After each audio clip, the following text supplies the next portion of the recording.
Galatasaray's next game is against Alanyaspor away, a team that beat Beşiktaş and drew with Fenerbahçe.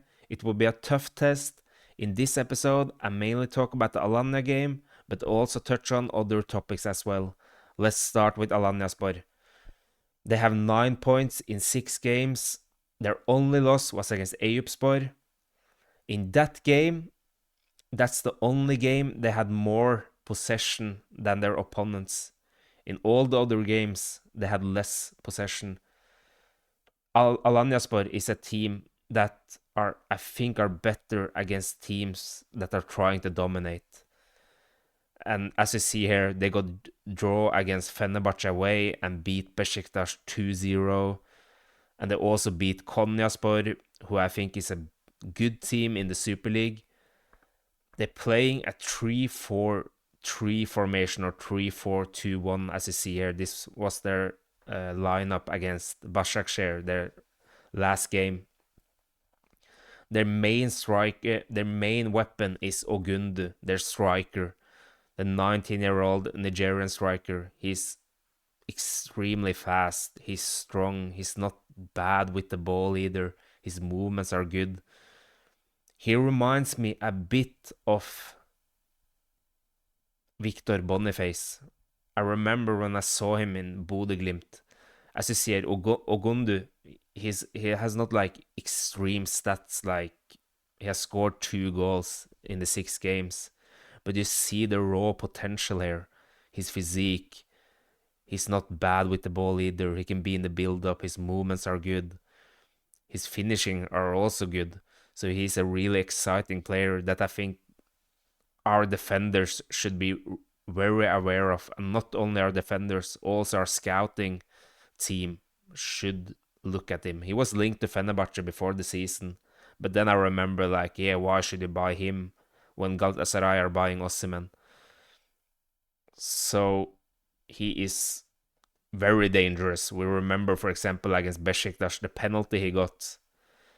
Against Fenerbahçe, his run past Osterwolde, his pace are incredible, and I think they will try to attack behind Abdulkerim in the defense. That's what I'm thinking they are going to do. They are much better on counterattacks from what I've seen. The 3 at top usually stays high as they can when they don't have possession, so they can counter easy. For example, Ibrahim, he scored against Fenerbahçe. Their goal against Fenerbahçe, where they played behind Archie Brown, where Ibrahim Kaya scored. He also scored against Beşiktaş.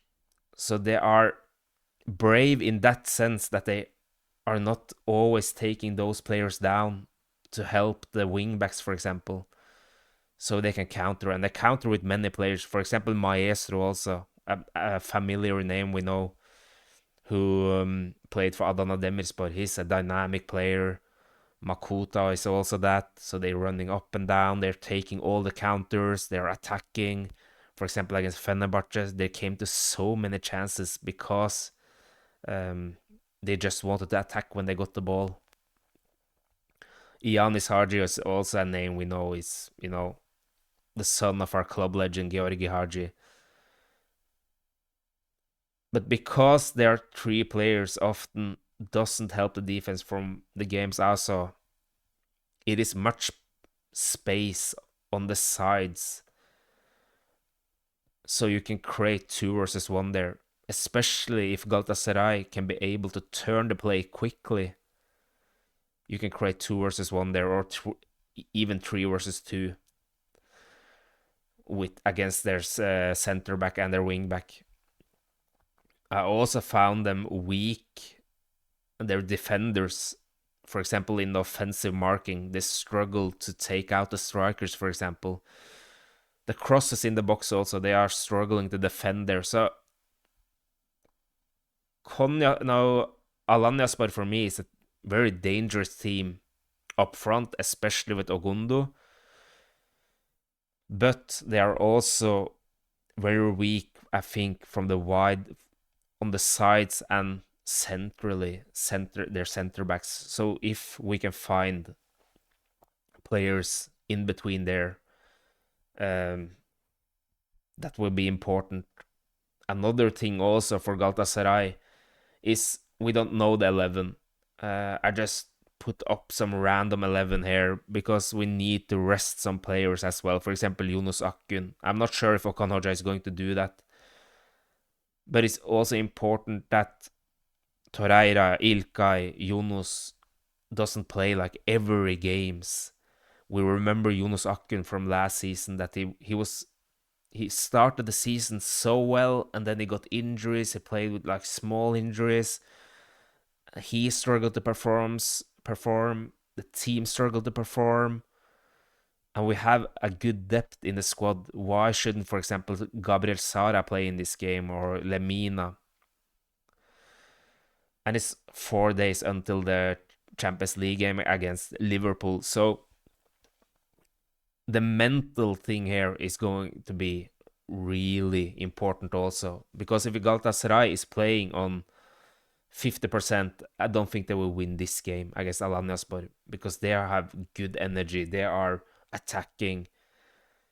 They have some really dangerous players at front at least, and in the midfield also with Maestro, for example.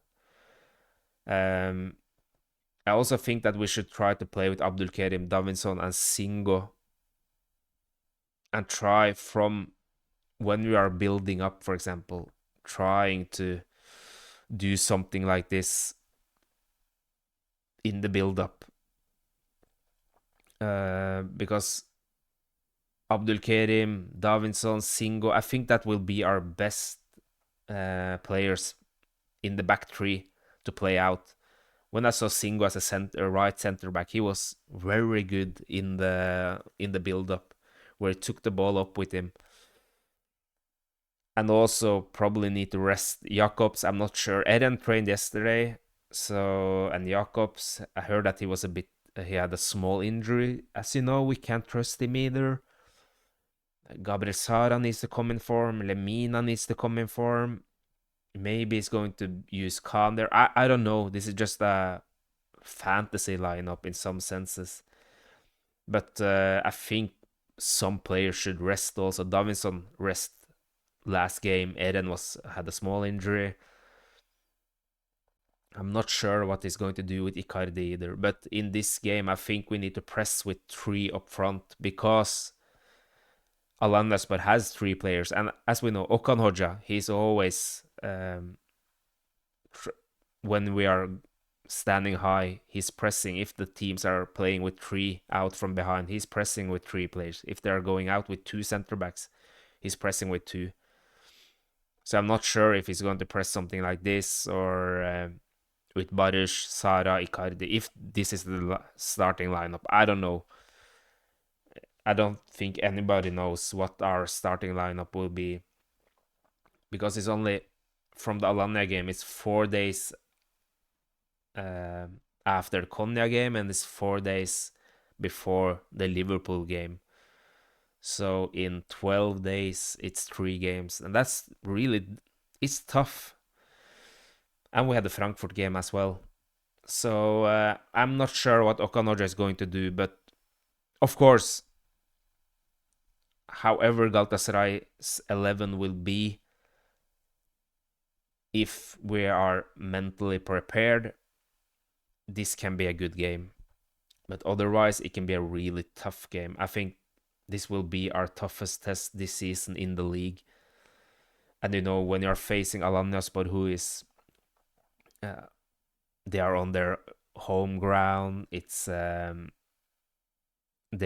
president, for example, said we need our supporters to use our kits on the stands. We need your support. We can't have supporters from other teams. And I understand him as well. They need, their support they can get. So it can be a hostile environment there if they are if majority of the fans are from, supporting Alanyas. But because in the last seasons, when you're going to Kayseri or wherever, it's mostly the fans, from Galatasaray, if Galatasaray is facing them away, or Fenerbahçe, if Fenerbahçe is facing them away. So we will see how Alanyaspor will figure that out, because Frankfurt did that, even if you can say that what they did was not correct, but for them it was correct. If it had been 90% Galatasaray fans in that game, it would have been like a home game for us. And I understand they will sell out anyway, the club, these tickets. So yeah, let's touch a bit on the Konya game as well, where we won 3-1, because I haven't talked about that game. Firstly, it shows why Galatasaray has won the league 3 times in a row after a difficult defeat physically, mentally against Frankfurt. They are able to win these games where they are not playing good, because as much as I admire their mentality and everything, um, how Galatasaray played was almost, yeah, I didn't like what I saw. Without the ball, in the high pressure, we struggled a lot, like we have done in the league so far in probably every games. For example, against Karagümrük and Eyüpspor, even against Kayserispor, where we won like with 4 or 5 goals, we struggled a lot in the high pressure. In this game, it was, when you're facing Konyaspor, who I think is a good team with Recep Hoca, is a good manager, they played us out really easily. And I see that people are like, yeah, but it's because Icardi is not in form. Yes, Icardi is not in form. I get that. But he, for me, is not the main problem in the high pressure. İlkay struggles there. Barış is struggling there. Yunus Akgün is struggling there. And, when they are struggling, also Torreira is struggling. Because if the pressure up front is not good, it's much easier for their midfielders to either turn to find their center back, to create a triangle, and that will make, for example, Torreira unsure. He will be late in the situations. For example, against Karagümrük, for me it's the best example. First, when Barış and Gabriel Sara played, and they tried to take out the center backs, Torreira struggled a lot. He got turned around because they didn't take out their center backs when they pressed the goalkeeper, Barış or Gabriel Sara. So Karagümrük's center backs just played easily. No, Karagümrük's midfielders played easily to their center backs. And then Torreira sometimes, he just tried to block the pass where they play back to the center backs, and then he got turned around. So it's the whole team. First of all, Mertens was extremely important in that pressure. Osimhen is extremely important in that pressure. Icardi is not the same Icardi, so he is also not like, I'm not trying to say, oh, he is doing the correct thing and the others are not. No, it's the whole team. But Icardi is not the same Icardi 2 seasons ago, 3 seasons ago. So it's the whole team, and Sané is struggling in that role as well. And the team looked really undisciplined. The thing that bothered me against Frankfurt, for example, was that we were so unstructural. The team had no structure whatsoever in some situations, where, for example, they played out our three up front so easy. It was the same against Konyaspor. They could have scored the first goal, where they played us out so easily. Where, for example, Icardi is just going in the pressure, but Sané is also in the. They're going on the same man when they're trying to go high. Good luck then. Then Konyaspor just played us easily out. I think it was right before our third goal. That's a third goal actually, also, where it's on the highlights on YouTube. They just played us so easily out. Where we tried to press with 4 players, And they had 6 players and played us out like, yeah, so easy. Because, and then also Icardi went on Sané's man, and it was just chaotic and so frustrating to watch. Especially it just emphasized when you looked how punished you got against Frankfurt, for example. But yeah, it was a it was difficult to see that. It was also, our 2 goals came from Ujan Chakar playing it long. And I think I said this against Frankfurt also. Baris Alper, what he did on the first goal, exceptional. I'm not taking anything away from him. But as I said when I analyzed the Frankfurt game, was that Frankfurt players did not want to have body contact with Baris Alper. But look in the Super League, straight away coming in his body, and then Baris can just, use his body or whatever. I remember, I think it was Collins against the Frankfurt player. He just pushed him away when Baris Alper tried in a throw-in to get his body towards him, but he just, no, don't touch me. And then Baris is struggling. And that's why Baris is not the complete striker yet, because if he's meeting smart defenders, they will not let him have body contact. And then when Baris get the ball, he is struggling. When he gets the ball and his defender behind him, he's not that good. I think İlkay played an exceptional game also, before the second goal, or for the first goal, what Yunus Akgün also did, so nice. Yunus Akgün is a special player in many senses, but as that number 10 or wherever he plays, he struggles a lot in the final third with his choices. Because in the situations, he's extremely good. For example, on the second goal also the first goal. And if you're just watching from the last season, when we became champion in the 24-25 season, I just randomly looked at our goals, all of our goals in that season on YouTube.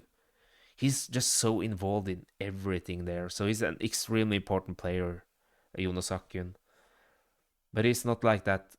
He's struggling a lot in the final third sometimes with his choices, where he could play some players through. They are getting frustrated. I don't think he's doing that on purpose. Where I see that people are saying, yeah, Jonas Akgün is doing this on purpose, not to passing to Sané or Icardi. No, it's just that his view is not that good in some situations. And in other situations, it's like, wow, this guy is, Yerli Messi or whatever. So, yeah, Jonas Akgün on the second goal also. But for me, the guy who made this second goal is İlkay Gündoğan. Because when Singo played back to Uğurcan Çakır, İlkay Gündoğan tried to support Uğurcan Çakır that play it in my feet, because İlkay is used to that from Manchester City, that the goalkeepers are always playing to him, or when they are the defenders are always playing in his feet. So he's showing himself deep, but he sees that when he sees that Uğurcan Çakır is playing the long ball, he's turning straight away and winning that second ball.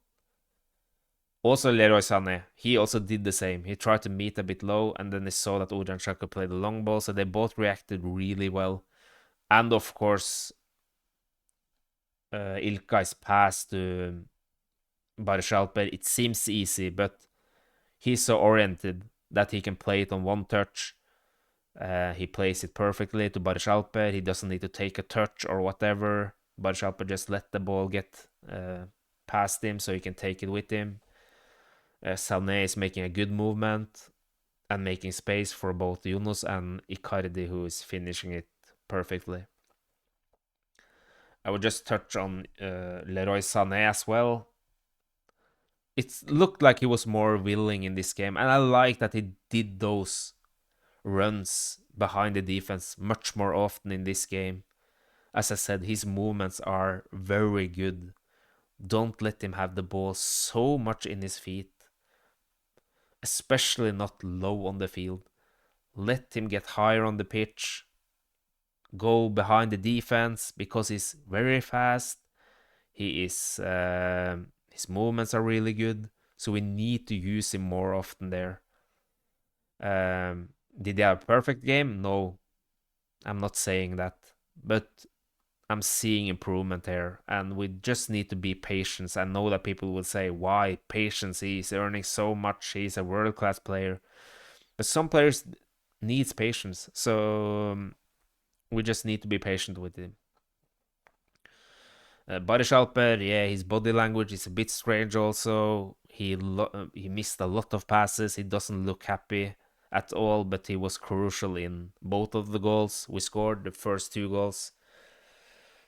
Our third goal, I think, was one of our few build-ups where İlkay Gündoğan again, he didn't force the ball. He held on it, played it to Yunus. We turned the play, got the throw in, and from there we scored with Torreira's beautiful shot. So it was, and the third goal again, and the goal we conceded also.